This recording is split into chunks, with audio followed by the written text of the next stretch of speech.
জয় রাধে। এই যে মাগো, এতক্ষণ ধরে আমরা ভগবানের লীলা কথা শ্রবণ করছি। তাই এই যে লীলা কথাটা আমরা শ্রবণ করছি, আমাদেরকে জানতে হবে যে লীলা কথা শ্রবণ করলে কি হয়, কেন আমরা এই লীলা কথা গুণকথা শ্রবণ করব। এই যে ভাগবতীয় বার্তা শ্রবণ করবার কি ফল, সেটা একটু আমাদেরকে জানতে হবে। বা মন দিয়ে আস্বাদন করুন যে ভগবানের লীলা কথা গুণকথা শ্রবণ করলে কি হয়, ভাগবতীয় বার্তা শ্রবণ করলে কি হয়।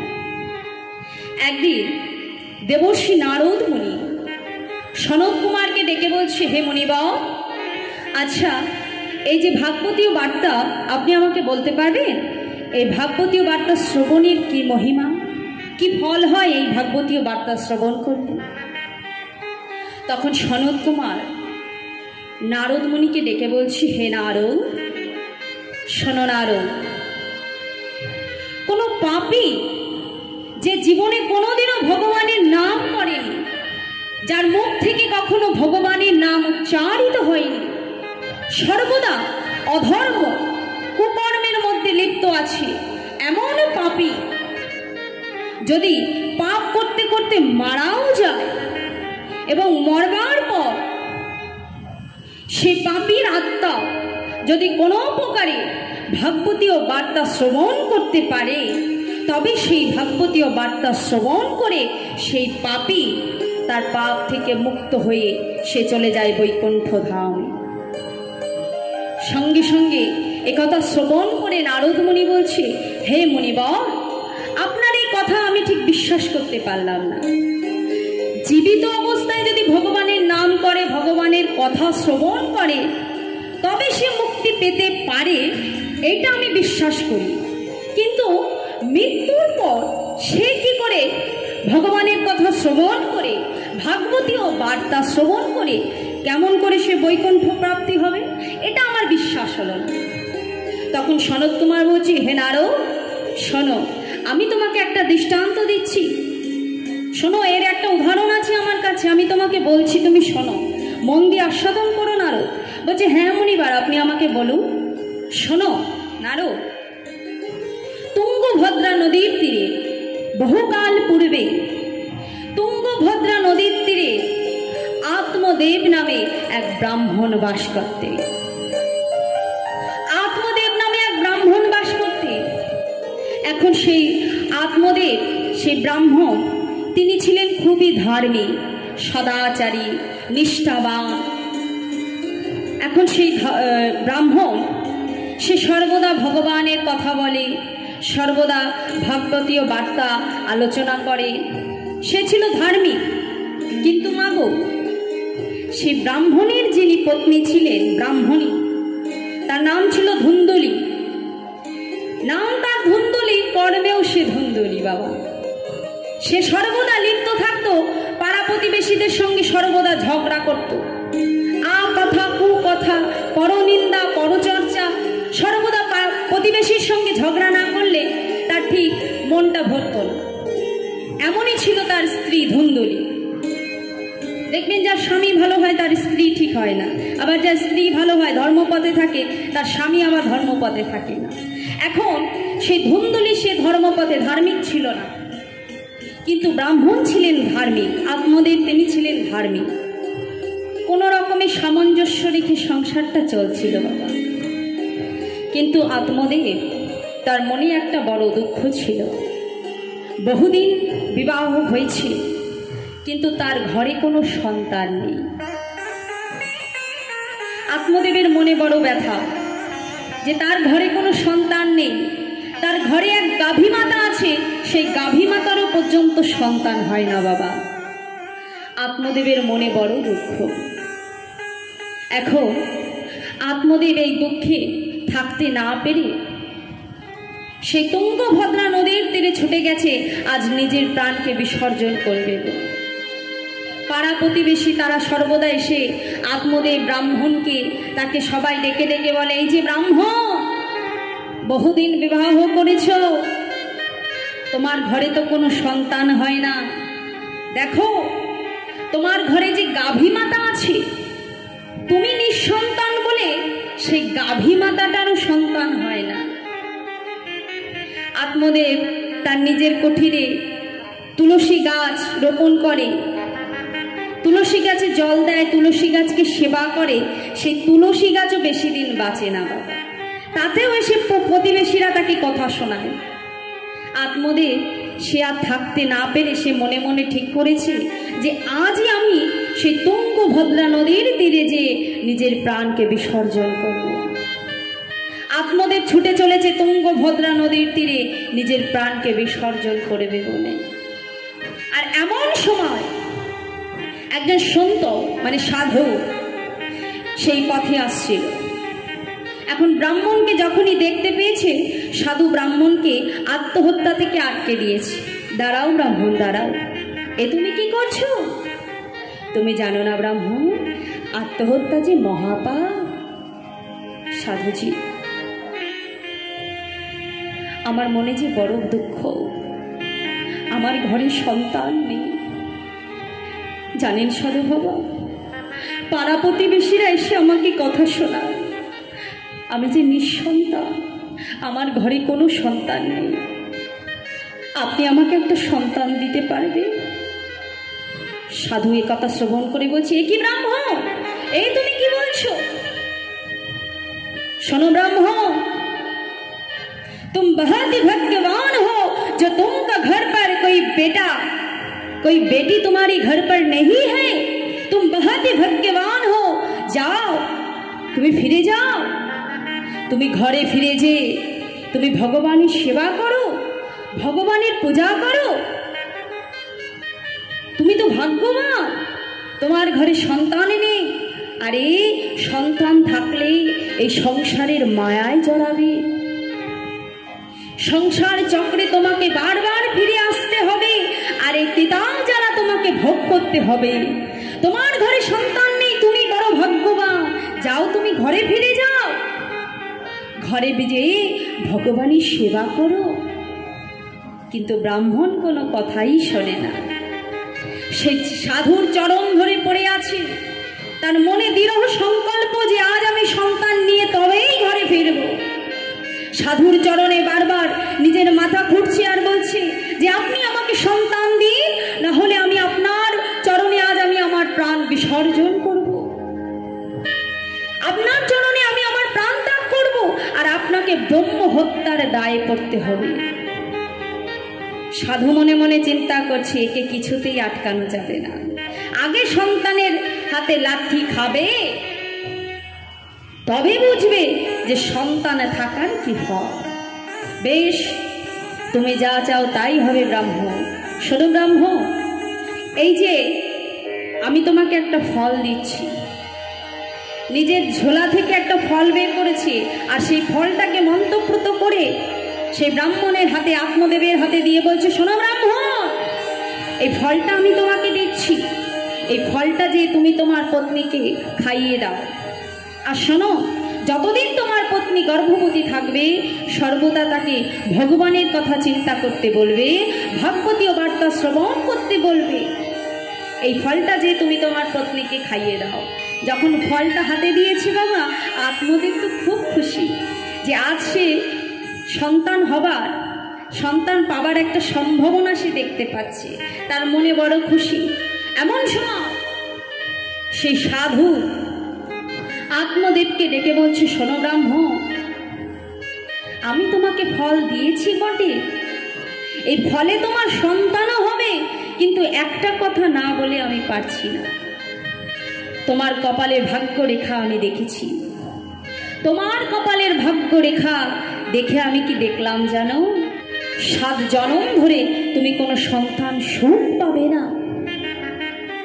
এমন কথা শ্রবণ করে তার মনটা তো একটু খারাপ হয়ে গেল, কিন্তু তবুও তার মনে আনন্দ যে সে সন্তান পাবে। বলছে, যাই হোক বাবা, আমার একটা সন্তান চাই, আপনি আমাকে ফলটা শিগগির দেন। বেশ, এই নাও, ধরো ফলটা, ধরো, যে তোমার পত্নীকে সেবা করিয়ে দিও। ফলটা হাতে নিয়ে ছুটতে ছুটতে আত্মদেব ছুটে গেছে তার গৃহে। ছুটে যেয়ে তার স্ত্রী ধুন্দুলিকে ডাকছে, ধুন্দুলি, ধুন্দুলি, তুমি শিগগির দেখো দেখো আজ আমার কত আনন্দ জানো ধুন্দুলি, এই দেখো একজন সন্ত আমাকে এই ফলটা দিয়েছে, তুমি এই ফলটা শিগগিরই সেবা করো, তোমার গর্ভে সন্তান হবে, আমাদের ঘরে সন্তান আসবে। কিন্তু ধুন্দুলি, পূর্বেই বলেছি মা, সে তো ধার্মিক নয়, সর্বদা কথা কুকথা, পরনিন্দা পরচর্চা, সর্বদা পাড়া প্রতিবেশীদের সঙ্গে ঝগড়া করে, তার মন আর কত ভালো হবে। এখন সে ফলটা হাতে পেয়েছে, পেয়ে মনে মনে চিন্তা করছে, এই যে ব্রাহ্মণ না জানি কোথা থেকে কি এনে আমাকে সর্বদা দিতে থাকে, ধুন্দুলি এটা খাও এটা খাও, তোমার সন্তান হবে।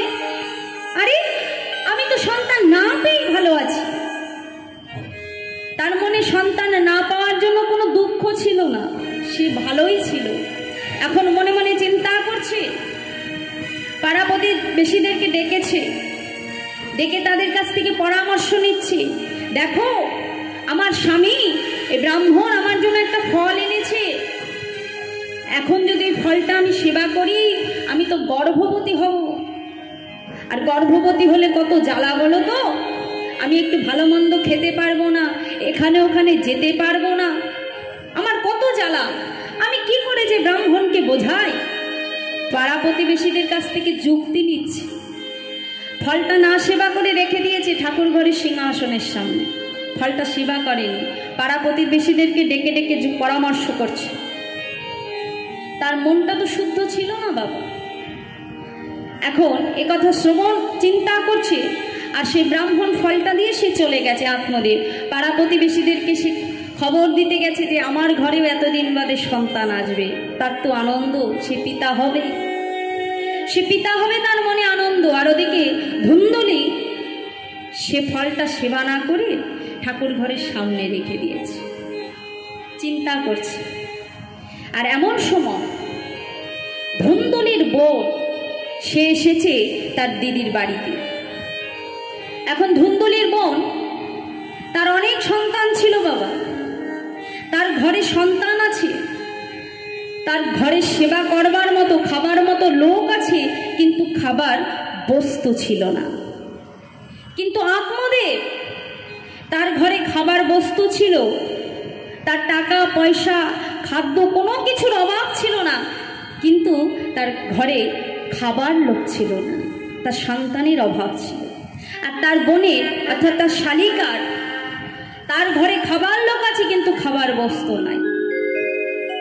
এখন সেই ধুন্দুলির বোন সে এসে দিদিকে চিন্তিত দেখে বলছে, দিদি শোন, তোর তো অর্থ আছে, খাবার বস্তু আছে, কিন্তু তোর খাবার লোক নেই।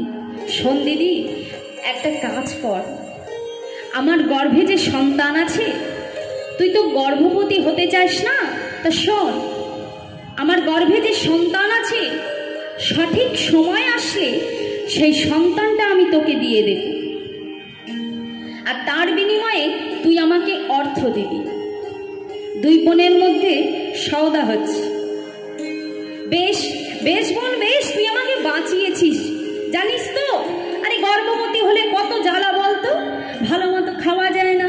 আরে আরে ব্রাহ্মণ বোঝেই না, কোথা থেকে একটা ফল এনেছে, দেখ, বলছে আমি এই ফলটা খেলে আমি গর্ভবতী হয়ে যাব। তুই আমাকে বাঁচিয়েছিস, শোন, ঠিক সময় আসলে তুই আমাকে তোর গর্ভের সন্তান দিবি, আর আমার যত অর্থ আছে আমি তোকে সেটা দিয়ে দেব। এখন বাবা দুই বোনে মিলে পরামর্শ করে ওই সাধু বাবাজি যে ফলটা দিয়েছিল, সেই ফলটা নিয়ে যে তার গৃহে যে গৌমাতা ছিল, সেই গৌমাতাকে সেবা দিয়েছে, গৌমাতাকে খাইয়ে দিয়েছে ফলটা। আর এমন ভাবে ধীরে ধীরে যতদিন যায়, ধুন্দুলি সেও বেশ ভালো অভিনয় করে যাচ্ছে। ব্রাহ্মণ সে বুঝতে পারে না।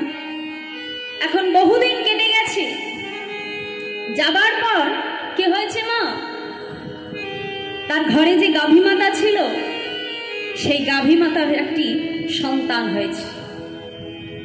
কিন্তু যে সন্তান হয়েছে, মানে সাধুর ফলপ্রসূত যে সন্তান হয়েছে, তাকে দেখতে ছিল, মানে তার দেহটা ছিল মানুষের মতো, কিন্তু তার কানটা ছিল গরুর মতো।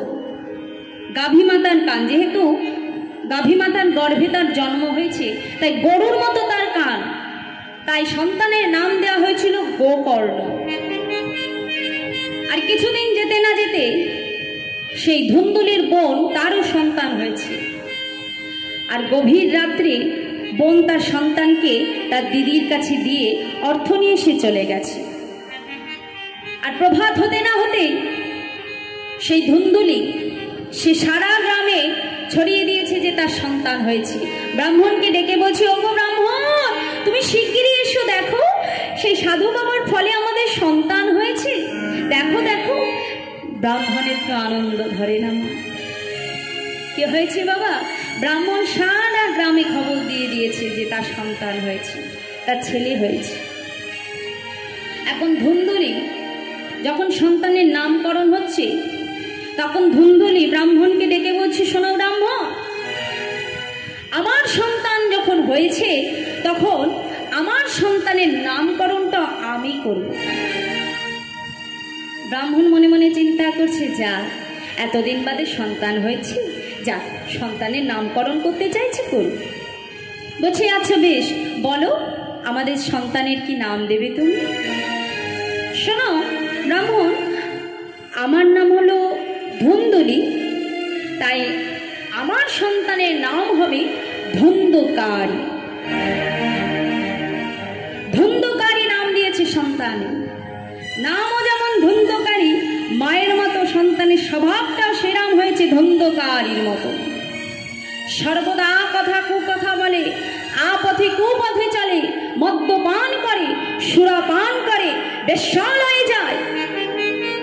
আর সকলে এসে আত্মদেবকে ডেকে ডেকে বলে, ব্রাহ্মণ, এতদিন তোমার সন্তান ছিল না, তুমি ভালোই ছিলে। তোমার যে সন্তান ওই ধুন্দুকারী আজ এখানে চুরি করেছে, কাল ওখানে দেখেছে সুরাপান করেছে। গ্রামবাসীরা এসে এসে খবর দেয়, কাল এখানে দেখেছি সে পতিতালয়ে গেছে।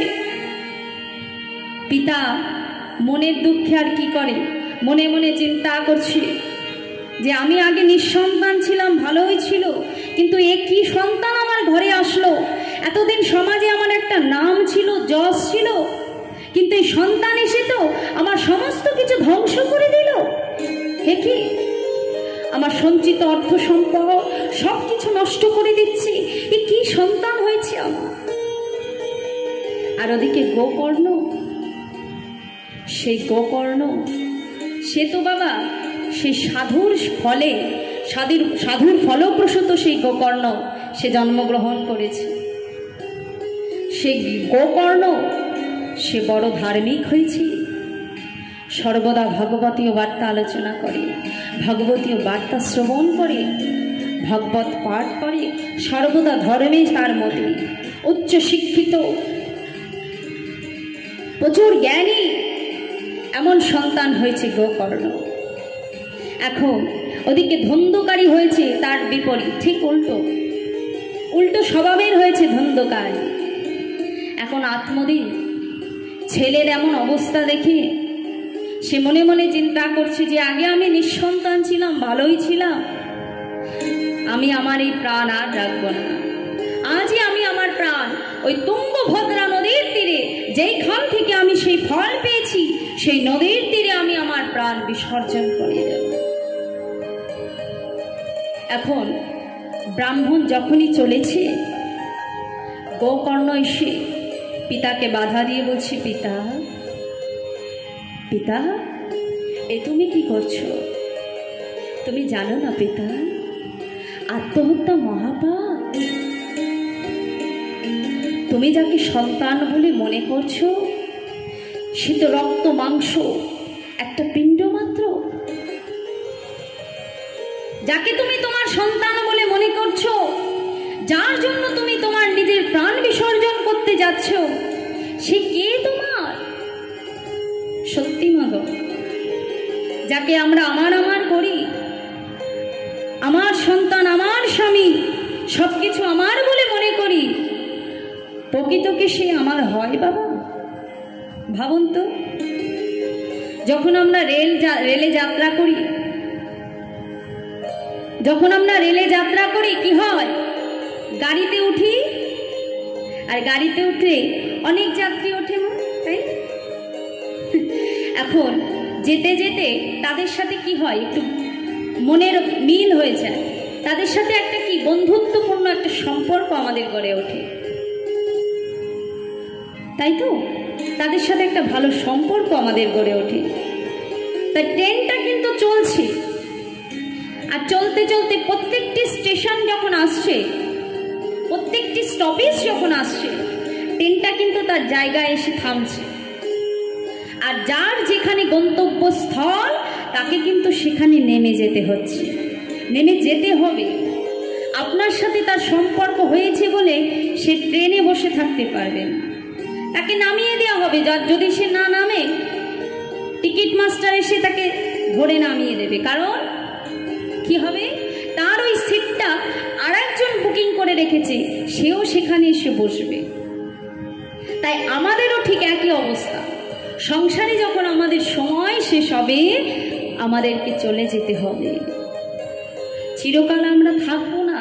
আর আপনার জায়গাটা ঠিক পূরণ করে দেবে আপনার ঘরে যখন নাতি নাতনি আসবে, তারা এসে আপনার সেই শূন্য স্থানটিকে পূরণ করে দেবে, তাই তো? তা আমাদের জীবনটাও একটা রেল যাত্রার মতো, যখন সময় হবে নামতে হবে, চিরকাল সেটা থেমে থাকবে না। পিতাকে বোঝাচ্ছি গোকর্ণ যে, পিতা, আপনি যাকে সন্তান বলে মনে করছেন সে আপনার সন্তান নয়। কেন আপনি নিজের প্রাণটা বিসর্জন করবেন? সন্তানের এহেন বাক্য শ্রবণ করে, গোকর্ণের এহেন বাক্য শ্রবণ করে আত্মদেব সে নিজের প্রাণকে বিসর্জন না করে সেখান থেকে চলে গেল সন্ন্যাস ধর্ম গ্রহণ করে। সে চলে গেল সন্ন্যাসী হয়ে, গৃহত্যাগী হয়ে, গৃহত্যাগ করে চলে গেছে। আর ওদিকে গোকর্ণ, পিতা যখন গৃহত্যাগী হয়ে চলে গেছে, গোকর্ণ সেও আর ঘরে থাকলো না। গোকর্ণ সেও ঘর ছেড়ে চলে গেছে তীর্থ ভ্রমণ করতে। এখন ঘরে যদি শাসন করবার লোক না থাকে কি হয়? সন্তানরা কি হয় বাবা? ঘরে যদি বাবা মা না থাকে, শাসন করবার লোক না থাকে, সন্তানরা আরো বেড়ে যায়। কি হয় তখন? কি হবে? তার ঠিক তদ্রূপ সে ধুন্দকারী, সেও আরো বেশি অত্যাচারী, আরো বেশি ব্যভিচারী হতে লাগলো, আরো বেশি পাপ কর্মে নিজে যুক্ত হতে লাগলো, আরো বেশি করে মদ্যপান করতে লাগলো, চুরি করতে লাগলো ঘরে ঘরে। আর এই দেখে মাতা ধুন্দুলি, তার মনে বড় আঘাত এসেছে। সে এতদিনে তার জ্ঞান হয়েছে। ধুন্দুলি সন্তানকে ডেকে বলছে, বাবা ধুন্দুকারী, শোন বাবা, এমনভাবে মদ্যপান করে, সুরাপান করে, ব্যভিচারী হয়ে পতিতালয়ে গিয়ে এই যে তুই তোর বাবার জমানো যে সম্পদ সেটাকে নষ্ট করছিস, এটা তো ঠিক নয় বাবা। এখন যখনই তাকে উচিত কথা বলতে গেছে, সে সন্তানকে আর উচিত কথা শোনে, সেই পথে তো নেই যে শুনবে। কি হয়েছে? মার চুলের মুষ্টি ধরে মাকে ঘাট ধাক্কা দিয়ে ঘর থেকে বার করে দিয়েছে। আর ধুন্দুলির সন্তানের এহেন আচরণ সহ্য করতে না পেরে মনের দুঃখে ঘরের বাড়ির ভেতরে একটি কুয়ো ছিল, সে কুয়োর মধ্যে ঝাঁপ দিয়ে আত্মঘাতী হয়েছে।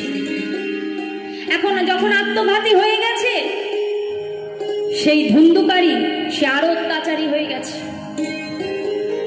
এতদিনে ছোটখাটো চুরি ডাকাতি করত, লুকিয়ে লুকিয়ে পতিতালয়ে যেত। এখন কি করেছে? সে রমণীদের নিজের ঘরে নিয়ে এসেছে। এখন রমণী যারা এসেছে তারা কি, যতদিন তোমার অর্থ আছে ততদিন তারা আছে। এখন ধুন্দুকারী তার অর্থ যখন শেষ হয়ে গেছে, তারা তো আর থাকবে না তার কাছে বাবা। এখন ধুন্দুকারী তার নিজের অর্থ যোগান দেবার জন্য চুরি ডাকাতি শুরু করেছে। আগে ছোটখাটো চুরি করতো, এখন কি করে? এখন রাজবাড়িতে গেছে চুরি করতে। ছোটখাটো চুরিতে আর হচ্ছে না, রাজবাড়িতে গেছে বাবা চুরি করতে। এখন যখন রাজবাড়িতে গেছে, রাজবাড়িতে যে ধরা পড়েছে, এখন ধরা পড়লে সে রাজার যে প্রজারা ছিল তারা বলছে, শুনুন রাজামশাই, এই যে ধুন্ধকারীকে দেখছেন, এ বড়ই ব্যভিচারী, বড় অত্যাচারী, পাপাচারী, দিনরাত মদ্যপান করে, পতিতালয়ে যায়, একে আপনি ছেড়ে দেবেন না, এক্ষুনি এর মৃত্যুদণ্ডের ব্যবস্থা করুন। রাজামশাই সঙ্গে সঙ্গে মৃত্যুদণ্ডের আদেশ দিয়েছে। শোনো, আগে একে তোমরা মারবে, যদি আঘাতেও না মারে তবে কি করবে, ওই যে যে কুয়া আছে কুয়াতে ধাক্কা মেরে ওকে ফেলে দেবে। ঠিক রাজামশাইয়ের কথা মতো সেই ধুন্ধকারীকে কুয়োর মধ্যে ধাক্কা দিয়ে ফেলে তাকে মেরে দেওয়া হলো। ধুন্ধকারী আত্মঘাতে মারা গেছে। তাই কি হয়েছে, সে মরার পর ভূত হয়ে গেছে। ভূত হয়ে তার যে বাড়ি ছিল সেই বাড়িতেই তার আত্মাটা রয়েছে। আত্মা তো মুক্তি পায়নি, আত্মঘাতী হয়ে মারা গেছে, আত্মাটা মুক্তি পায়নি, ভূত হয়ে রয়েছে। আর ওদিকে দাদা গোকর্ণের কাছে যখনই সংবাদ গেছে, সে যখন সমস্ত কথা শুনেছে, শুনে ভাই ধুন্ধকারীর নামে গয়ায় যে পিণ্ড প্রদান করেছে, পেটশিলায় পিণ্ড প্রদান করেছে, পিণ্ড প্রদান করে বহুদিন পর ধুন্ধকারী পিণ্ড প্রদান করে বহুদিন পরে সে ফিরে এসেছে গোকর্ণ নিজের গৃহে। একদিন গভীর রাত্রে তার গৃহে ফিরে এসেছে, এসে দেখছে যে বাড়িতে প্রচুর জঙ্গল আবর্জনায় ভরে গেছে। মনে মনে চিন্তা করছে, এত রাতে আর কাকে ডাকবো, যাক সকাল হলে দেখা যাবে, আজ কোনো রকমে রাতটা এখানে কাটিয়ে দিই। এখন ধুন্ধকারী তার আত্মাটা তো সেখানে রয়েছে। তাই গোকর্ণ যখনই ঘরের ভেতরে প্রবেশ করেছে, ধুন্ধকারী সঙ্গে সঙ্গে কি করেছে, এক এক সময় এক এক মূর্তি ধারণ করছে। কখনো বাঘ হচ্ছে, কখনো সিংহ হচ্ছে, কখনো মানুষ হচ্ছে, কখনো ভূত হচ্ছে, কখনো প্রেত হচ্ছে, এসে গোকর্ণকে ভয় দেখাচ্ছে। এক এক সময় এক এক রূপ ধারণ করে আসছে তার দাদার সামনে, দাদাকে ভয় দেখাচ্ছে। গোকর্ণ করজোরে বলছে, কে তুমি, কেন আমাকে ভয় দেখাচ্ছ, বলো তুমি কে? কিছু তো বলতে পারছে না, সে তো আত্মা, আত্মা তো কিছু বলতে পারছে না।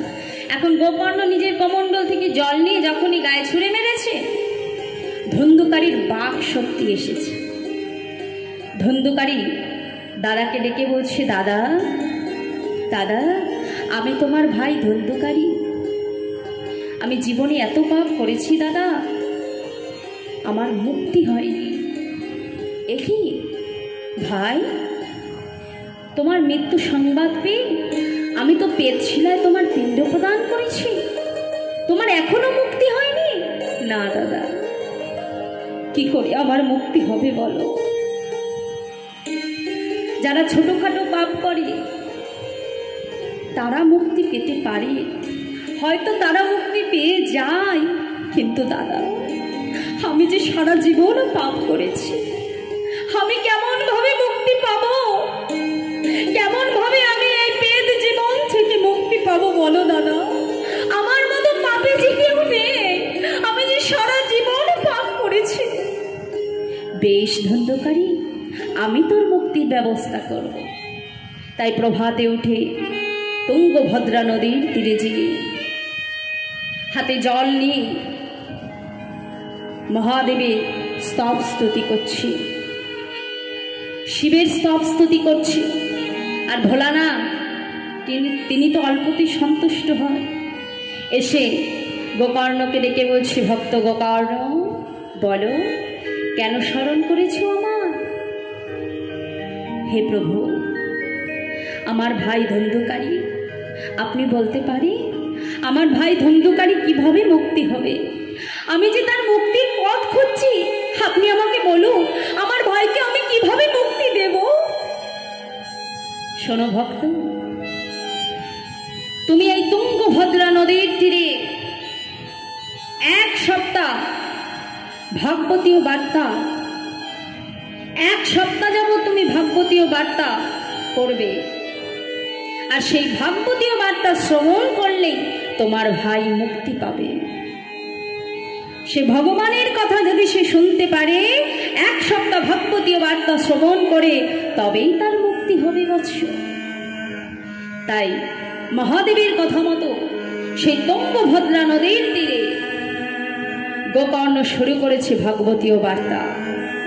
সকল গ্রামবাসীকে সংবাদ দিয়েছে, সকল গ্রামবাসী এসেছে ভাগবতীয় বার্তা শ্রবণ করবার জন্য।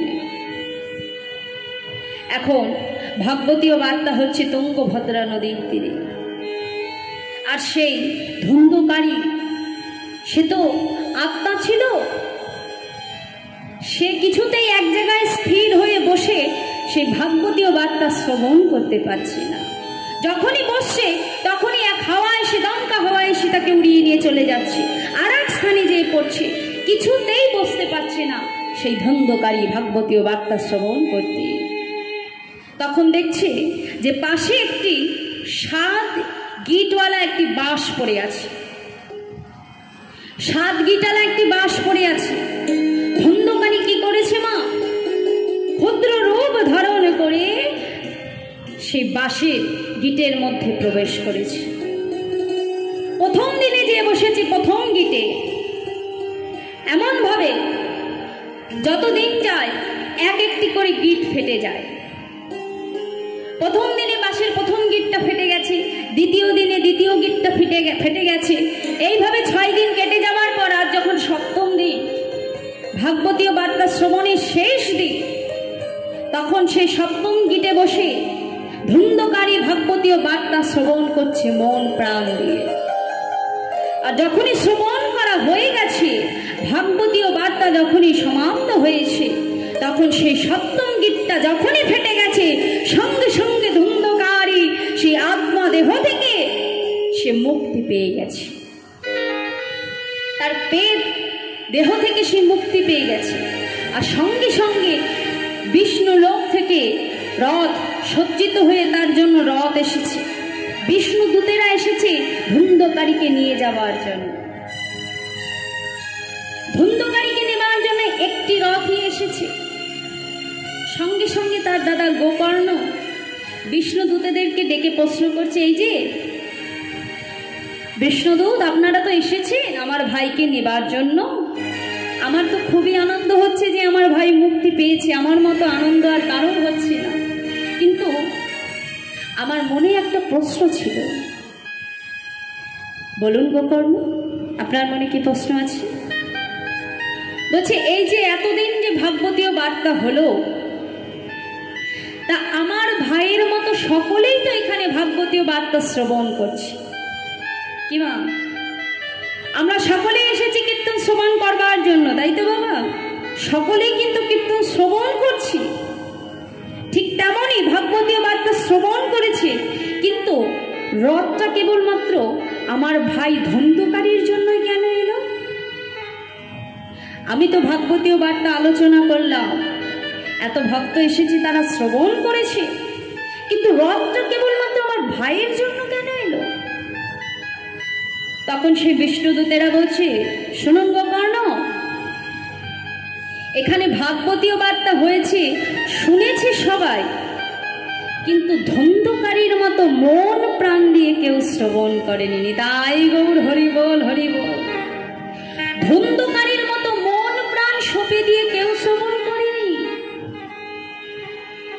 আমরা যে ভাগবতীয় বার্তা ভগবানের কথা শুনতে যাই, শ্রবণ করতে যাই, সকলের মনোভাবটা কিন্তু এক থাকে না, তাই তো? আমরা ভগবানের কথা শুনতে যাই, আমাদের কি মনে হয় যে যাই একটু শুনে আসি, বাড়িতে বসে আছি, যদি একটু ভগবানের কথা শুনি তাহলে আমাদের একটু পুণ্য হবে। আবার কেউ কেউ মনে করে, কেউ এমন মন নিয়ে আসে যে বাড়িতে তো কাজ নেই, যাই ওখানে যেয়ে যদি একটু ভগবানের কথা শুনি একটু কাজ হবে, একটু পুণ্য হবে। এক একজনে এক এক রকম মনোভাব নিয়ে আসে। তা কীর্তনটা আমরা শ্রবণ করতে এসেছি, শুনছিও, কিন্তু কয়জন মন প্রাণ সঁপে দিয়ে শুনছে বলুন?